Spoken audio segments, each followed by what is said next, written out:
ಠಾಣೆಯಲ್ಲಿ ಎಸ್ಐ ಆಗಿದ್ದ ಭಾರತಿಯವರನ್ನ ದಿಢೀರನೆ ವರ್ಗಾವಣೆಗೊಳಿಸಿ ಸರ್ಕಾರ ಆದೇಶವನ್ನು ಹೊರಡಿಸಿದೆ. ಉರ್ವಾ ಠಾಣೆಯ ಸಬ್ ಇನ್ಸ್ಪೆಕ್ಟರ್ ಭಾರತಿಯವರು ಮಂಗಳೂರು ವ್ಯಾಪ್ತಿಯ ಅನೇಕ ಕಾಂಗ್ರೆಸ್ ಕಾರ್ಯಕರ್ತರ ಮೇಲೆ ನಿರಂತರ ಕಿರುಕುಳ ಮತ್ತು ಸುಳ್ಳು ಆರೋಪಗಳನ್ನು ಹೊರಿಸಿ ಪ್ರಕರಣವನ್ನು ದಾಖಲಿಸಿಕೊಂಡಿದ್ರು. ಯಾರದೋ ರಾಜಕೀಯ ಕುಮ್ಮಕ್ಕಿನಿಂದ ಇವರ ಈ ಕೃತ್ಯ ಕೆಲವು ಸಮಯಗಳಿಂದ ಹೆಚ್ಚಾಗಿ ಇತ್ತು. ಇವರ ಉಪಟಳದ ಬಗ್ಗೆ ಮಂಗಳೂರು ಭಾಗದ ಕಾಂಗ್ರೆಸ್ ಕಾರ್ಯಕರ್ತರು ಪುತ್ತೂರು ಶಾಸಕ ಅಶೋಕ್ ಕುಮಾರ್ ರೈ ಅವರಲ್ಲಿ ದೂರನ್ನು ನೀಡಿದ್ರು. ಈ ಬಗ್ಗೆ ಪರಿಶೀಲನೆ ನಡೆಸಿದಾಗ ಎಸ್ಐ ಭಾರತಿಯವರು ಒಂದು ಪಕ್ಷದ ಅನತಿಯಂತೆ ನಡೆದುಕೊಳ್ಳುತ್ತಿದ್ರು. ಅವರ ಸೂಚನೆಯಂತೆ ಪಕ್ಷದ ನಿರಪರಾಧಿ ಕಾರ್ಯಕರ್ತರ ವಿರುದ್ಧ ಸುಳ್ಳು ಕೇಸನ್ನ ದಾಖಲಿಸಿದ್ದರು ಎಂಬ ಅಂಶ ಬೆಳಕಿಗೆ ಬಂದಿತ್ತು.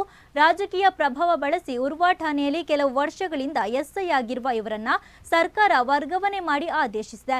ಇವರನ್ನ ವರ್ಗಾವಣೆ ಮಾಡುವಂತೆ ಪುತ್ತೂರು ಶಾಸಕರಾದ ಅಶೋಕ್ ರೈ ಅವರು ಗೃಹ ಸಚಿವರಾದ ಡಾಕ್ಟರ್ ಜಿ ಪರಮೇಶ್ವರ್ ಅವರಲ್ಲಿ ಮನವಿಯನ್ನ ಮಾಡಿದ್ರು. ಶಾಸಕರ ಮನವಿಗೆ ಸ್ಪಂದಿಸಿದ ಗೃಹ ಸಚಿವರು ವರ್ಗಾವಣೆಗೊಳಿಸಿ ಎಂದು ಆದೇಶಿಸಿದ್ದಾರೆ.